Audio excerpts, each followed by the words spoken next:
Netflix TV நேயர்களுக்கு வணக்கம். பிரித்துளசி பழனி பேசுகிறேன். இந்த வாரம் நம்ம சேனலில் ஒளிபரப்பாகும் நிகழ்ச்சி கருப்பு திரைப்படத்தை பற்றிய விமர்சனம். கேரளாவை சேர்ந்த ஒரு தந்தையும் மகளும் இந்திரன்ஸ் அனகா மாயா ரயிலில் வந்து சென்னையில் இறங்கும்போது மர்ம கும்பல் ஒன்று அவர்களிடமிருந்து 60,000 நகையை கொள்ளையடித்து சென்று விடுகிறது.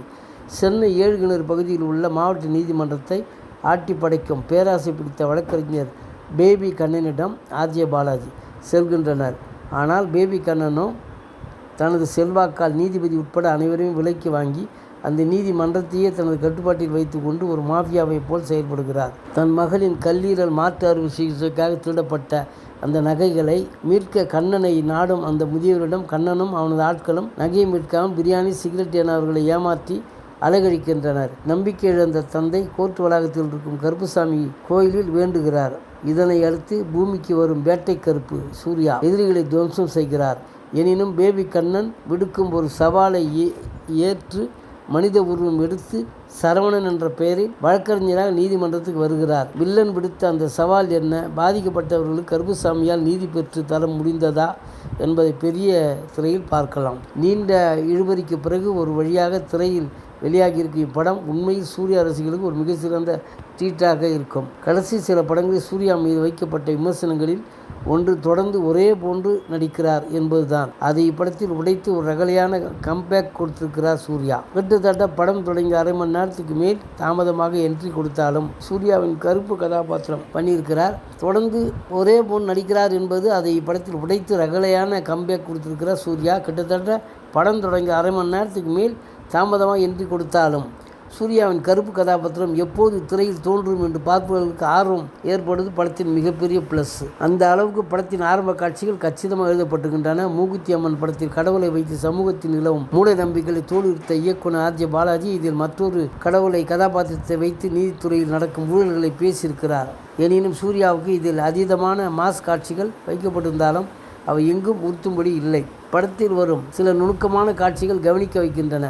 ஆரம்பத்தில் நீதிமன்றத்தை ஒரு மூதாட்டிக்கு உட்கார இடம் தரும் பினு கதாபாத்திரம் தொடர்ந்து அலகழிக்கப்படும் போது கோபமடைந்து இருக்கை தர மறுக்கிறது. சூழல் எப்படி ஒரு மனிதனின் குணத்தையே மாற்றுகிறது என்பதை விளக்கம் காட்சியது. அதே போல 30 ஆண்டுகளுக்கு முன்பே இறந்துவிட்டதாக தவறாக அறிவிக்கப்பட்டு வழக்காடி தோற்று இறுதியில் நீதிமன்ற வளாகத்தையே வேலை செய்து வரும் கோஸ்ட் சண்முகம் கதாபாத்திரமும் அதன் பின்னணியும் நிகழ செய்கிறது. இது போன்ற சின்ன சின்ன இடங்களில் இயக்குநராக தன் பணியை சிறப்பாக செய்திருக்கிறார் ஆர்ஜே பாலாஜி. முன்பே குறிப்பிட்டது போல சூர்யாவுக்கு இது மிக சிறந்த ஒரு கம்பேக். திரையரங்களில் கொண்டாட்ட தருணங்கள் மிஸ் செய்த அவரது அன்பான ரசிகர்களுக்கு கிடைத்துள்ள கிடா விருந்து இப்படம். படம் முழுக்க சூர்யாவின் முந்தைய பட ரெஸ்பான்ஸுகள் வரும் இடங்களில் அரங்கம் அதிர்கிறது.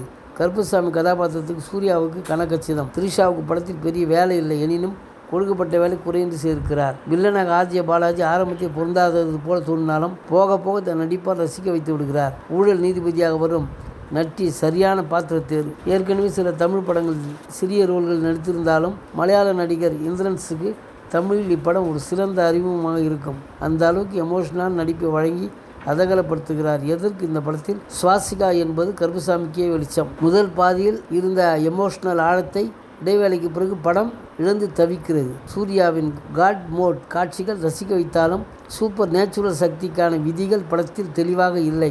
மனிதன் உருவாக்கிய நீதித்துறைக்காக ஒரு கடவுள் ஏன் போராட வேண்டும்? பினுவின் தந்தைக்கு முன்பே பலரும் அங்கு வேண்டினரே, அப்போது வராத கருப்பு இப்போது மட்டும் ஏன் வருகிறார்? அதிலும் வில்லன் பேபி கண்ணன் விடுக்கும் சவாலை ஏன் கடவுள் ஏற்க வேண்டும்? ஏற்கவில்லை என்றால் படம் 30 நிமிடத்திலே முடிந்திருக்குமே போன்ற கேள்விகள் எழுவதை தவிர்க்க முடியவில்லை. படம் முழுக்க ஏகப்பட்ட பாலாஜி மீறல்கள், லாஜிக் மீறல்கள். ஏதோ காவல் நிலை எல்லை போல தனக்கென ஒரு பகுதியை வரையறை செய்து கொண்டு செயல்படுகிறார் கடவுள். எனினும் இது ஒரு ஃபேண்டசி படம் என்ற அளவில் இது போன்ற குறைகளை மன்னித்து விடலாம். 2ஆம் பாதி முழுக்கவே காட்சிகள் எந்த இலக்கும் இன்றி இஷ்டத்துக்கு ஏனோ தானோ என்று எழுதப்பட்டிருப்பது முதல் பாதி கொடுத்த தாக்கத்தை குலைக்கிறது. எந்தவித முன்னேற்றம் இன்றி ஹீரோ வில்லன் மோதல் என்று படத்திலேயே திரைக்கதை சுற்றி கொண்டிருக்கிறது. பெரிய மைனஸ்.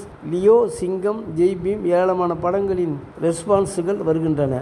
ஆனால் அவைகளெல்லாம் வெறும் தியேட்டர் தருணங்கள் மட்டுமே. எதுவும் திரைக்கதைக்கு உதவவில்லை. சாய் அபயசங்கர் பின்னணி இசை ஆக்ஷன் காட்சிகளை தூக்கி நிறுத்துகிறது. சில இடங்களில் காதுகளை பதம் பார்க்கும் தவறவில்லை. பாடல்களும் அவை வைக்கப்பட்ட இடங்களும் மாஸ் ரகம். ஒளிப்பதிவாளர் ஜி.கே. விஷ்ணு கருப்பு வரும் காட்சிகளில் விஸ்வரூபம் எடுத்து ஆடியுள்ளார். முந்தைய சில படங்களோடு ஒப்பிடுகிற சூர்யாவுக்கு இது நிச்சயம் சிறப்பான கம்பேக் என்பதில் எந்தவித சந்தேகமும் இல்லை. சூர்யாவின் திரை ஆளுமை முதல் பாதியில் ஆர்ஜே பாலாஜி புத்திசாலித்தனமான சில காட்சிகள், அனல் பறக்கும் ஆக்ஷன் ஆகியவற்றை தாராளமாக பார்க்கலாம். எனினும் முதல் பாதி திரைக்கதையில் இருந்து உழைப்பை இரண்டாம் பாதியில் செலுத்தி இருந்தால் ஒரு தரமான ஆக்ஷன் ஃபேண்டசி படம் தமிழ் கிடைத்திருக்கும். மொத்தத்தில் வெற்றி பட்டியலில் கருப்பு இடம்பெறும். கருப்பை நம்பியவர்கள் கைவிடப்படார் என்ற வரலாற்று செய்தி பிரகாரம் இந்த படம் நிச்சயம் வெற்றி பெறும். நன்றி, வணக்கம். அடுத்த வாரம் வேறு ஒரு செய்தியோடு உங்களை சந்திக்கிறேன்.